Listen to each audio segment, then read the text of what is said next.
Hello and welcome to this match preview for Southampton versus Manchester City, the match this weekend. Now, we're going to bring up the table straight away. We're not looking good, bruv. It's not looking good, bruv. 4 points in, 9 games left. I think I've got to the point where I'm pretty maybe 95% certain that we're going to be championship next season. And it's not so much, 4 points is doable. It is. But if you watch us, you'd know it isn't. I could barely see us getting a point. That's how bad we are. Obviously, game against West Ham lost. Shocking performance. Didn't even feel like we even had a chance to begin with. A mixture of, a couple players were out, unfortunate. But team selection awful. I mean, our front four has scored a combined, 2 goals this season. So, yeah, those are known for scoring goals. Countless. Haaland is struggling to keep up with them.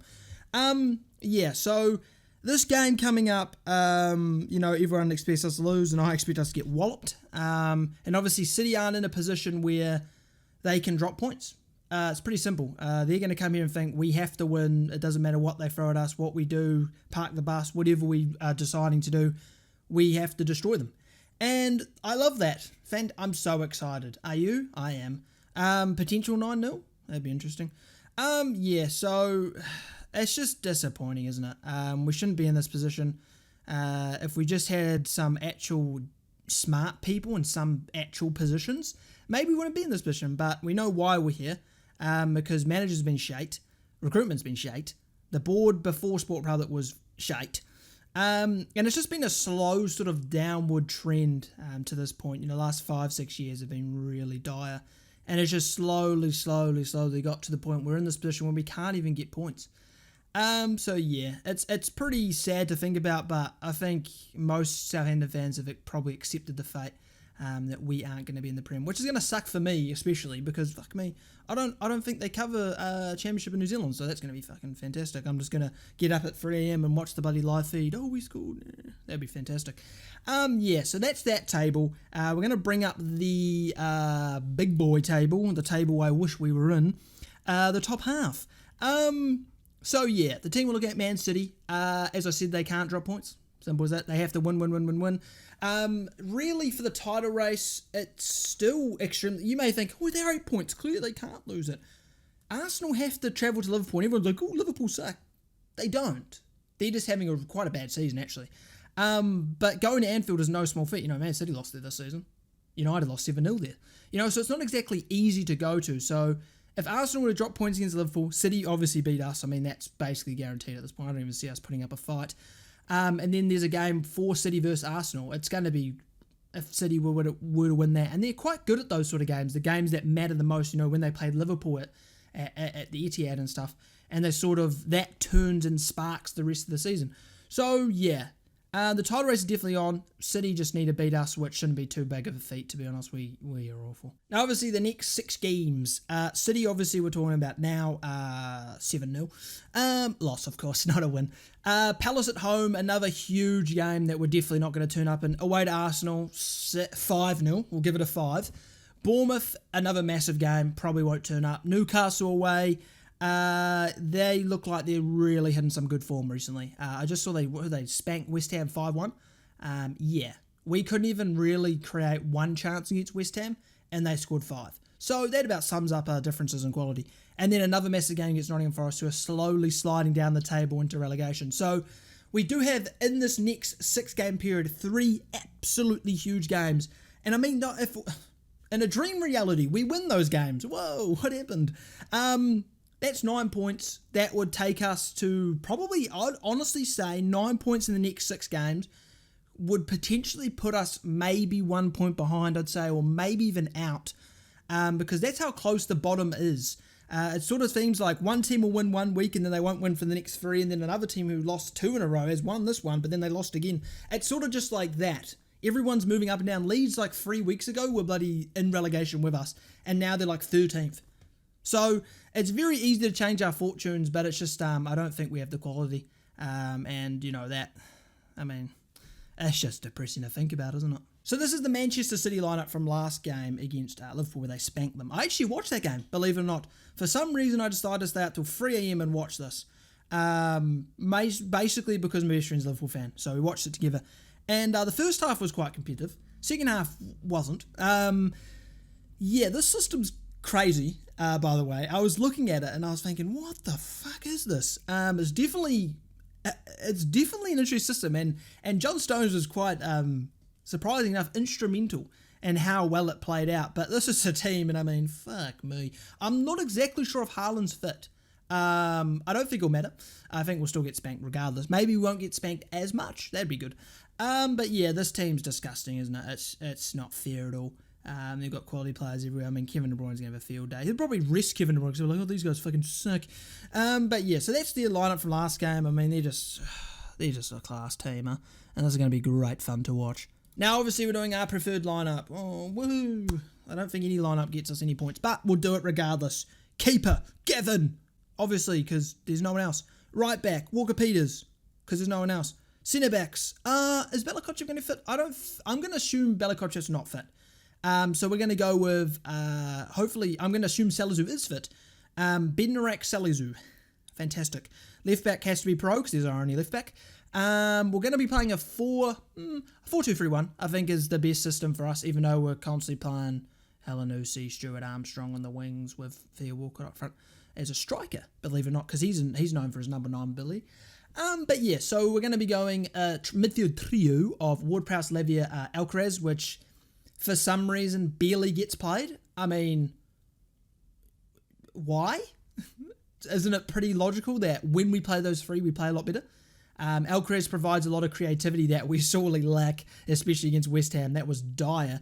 And obviously, Ward-Prowse and Lavia, I mean, they can do a 2, but I feel like Ward-Prowse and Lavia, when they're in a 2, have too much responsibility at creating. And that's not exactly good, is it? So I would prefer to have a 3 with Alcaraz sort of taking that creative role. Obviously, Ward-Prowse being the box-to-box, dabble in a bit of attack, dabble in a bit of defence. And then obviously Lavia being the boy who brings it out from the back. And I feel like, especially in a 3, we need to sort of have the options, right? Because when we played West Ham, it honestly felt like when we had the ball in and around the area, it was just, shit, I don't know where to get. Oh, he's open. I'll just pass it to him. Oh, he's passing me. Oh, shit, where should I? Oh, I'll pass it to him. He's open. There's no sort of incentive. You know how you feel like, we're playing Man City. We'll talk about Man City. When you watch Manchester City, they're passing, right? And you could be like, oh, that's what we're doing. No.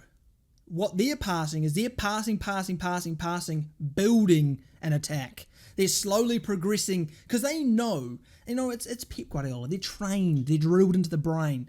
The style of play, they know their intentions. They know we're going to do this. We're going to do this, that, and then we'll get in the box. But for us, it's like, maybe he can figure it out. Oh, give it to him. Maybe he can figure it out. And the people were saying, figure it out at Elanusi. Armstrong. Those people don't really do anything at the moment. Or Mara, I guess, because he can't shoot for shit. He hasn't scored yet.